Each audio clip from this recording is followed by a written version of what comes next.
Welcome back everyone, Mindy here today for Pretty Pink Posh, and I'm going to be sharing a card I created where I'm adding color to my flowers, doing some ink blending. So to start off, I'm using the stamp set Anemones, and I'm taking a piece of Bristol Smooth cardstock and using my Misty tool, I'm going to stamp all of the images onto this cardstock using some clear embossing ink. I did make sure to prep my cardstock first with an anti-static powder tool just to make sure that the embossing powder doesn't stick where I don't want it to. So once I push that down really well, got a great impression of all the images, I'm going to go ahead and use some rose gold embossing powder. I thought this was really pretty and I haven't used a lot of the rose gold. So I thought this would be something really pretty to go with the Anemones stamp set.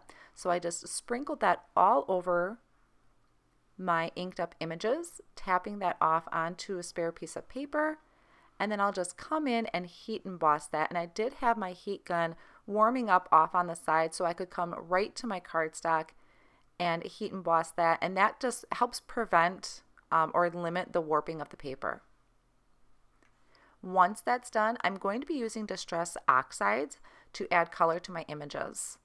So I'm starting off with tumbled glass, and I'm just using a mini sponge dauber, and I'm covering the entire flower with that tumbled glass. I wanted my light color down first just to make sure there was room for it. And with the Bristol Smooth cardstock, it does go on really nice and smooth. Then I'm coming in with my second darkest color, and that's Mermaid Lagoon. And I'm starting off in the middle and working my way out. I don't want to go all the way to the edge because I want to make sure I'm leaving that really pretty light color out there. And using the mini daubers makes this really easy. I have a lot more control over my ink blending. Then I'm going to come in with the darkest color out of my color assortment, and that is Blueprint Sketch. And I'm just going from the middle and a little bit out, not a lot. I wanted the darkest part to be in the middle, and I still want to show that color variation throughout the flower. Once I do the Blueprint Sketch, I am going to come back in and re-blend those other two colors just to make it a little bit smoother of a blending. And I'm just using a small circular motion. Like I said, there's a lot of control with the mini daubers compared to using a bigger sponge tool. And I did come back in with the tumbled glass just to brighten that edge up a little bit. And I'm not worried if I'm going outside of the lines. I'm going to be die cutting these. And even if it leaves a little bit of the blue on the outside, I'm not too worried about that. It's going to look great either way. So once I finish with the flowers, I'm going to come in with Twisted Citron Distress Oxide, and I'm laying down that color on the leaves and also on the stem. And then I'll come in with some Lucky Clover, and I'm just adding it to one side. These are going to be tucked under the flowers, so I'm not as concerned where the blending is on this one. So I'm just adding that Lucky Clover to the one side and then blending out again with the Twisted Citron just to give that a smooth transition. Next, using an acrylic block, I just spritz some water on, and I'm flicking on some water. Since Distress Oxides do react with water, so I just flicked a bunch of that on there, and then I'll pick that up with a paper towel, and it's going to leave those really nice pretty watermarks. This is optional. You don't have to. You could just leave them as is. And then for a little bit of shimmer, I'm bringing in some Perfect Pearls. So I'm just going to scoop some off onto my craft table here, and I probably used way too much Perfect Pearls on this, but I just scooped a little bit out. I'm going to spritz some water down, and I'll mix that up with my paintbrush, and this is just going to give it a really nice shimmer to the flowers. So once that's mixed, using my paintbrush, I just kind of apply it to my block so that I can flick these on as well. And you can see it has a really nice shimmer that's going to add to the flowers. You just do that until you're satisfied with the look, and then set that off on the side to dry for a little while. So while that's drying, I'm going to create a background. So this is Bristol Smooth cardstock as well, and I'm using Twisted Citron for this and a jumbo dauber, and I'm starting in the middle just with some real light circular motions working my way out. I didn't want the entire piece covered, so as I'm getting towards the edges, I am kind of lightening how I'm applying it. I just wanted a faint color in the background. Then using this sentiment Friends Forever from the Woodland Critter stamp set, I'm going to stamp that right in the middle.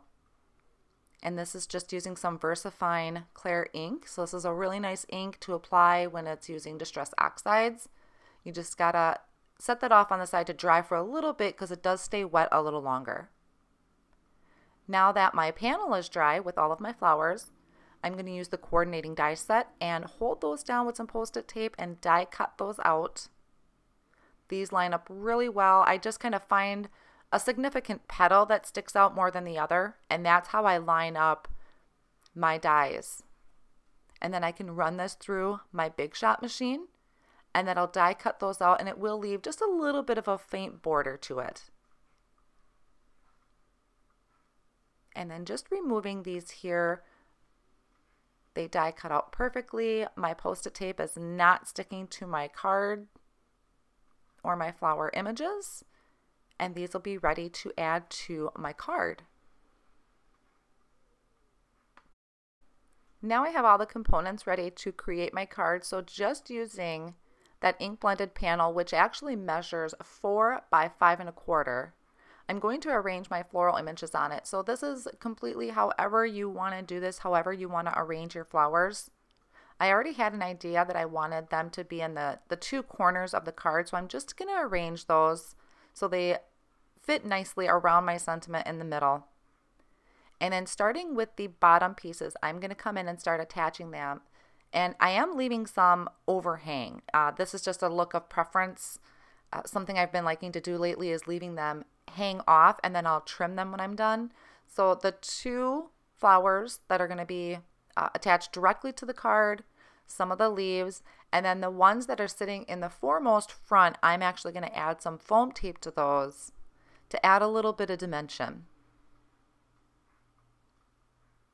And with the foam tape, this is just a 3M roll, and I typically just go through and cut a bunch of strips, some little pieces to cover the entire back of those. Make sure that there's a lot of even coverage so that if they go through the mail, the foam tape will hold up to that. It won't bend them or distort the images of my flowers at all. And then just using a tweezers, I'll go ahead and put those onto my card front, making sure I have that sentiment centered in the middle. Then I'll come in and trim that down with some scissors. You could also use a paper trimmer for this. This was just easier for me to grab my scissors. Once those edges are all trimmed off, I'm going to add this to an A2 size note card.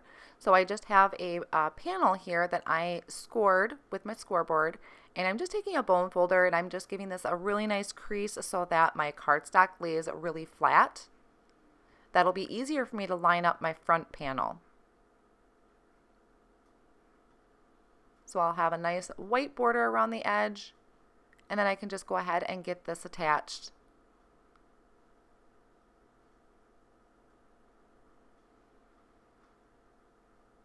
To finish off the card, I'm bringing in some of the Pretty Pink Posh Sea Glass Jewels.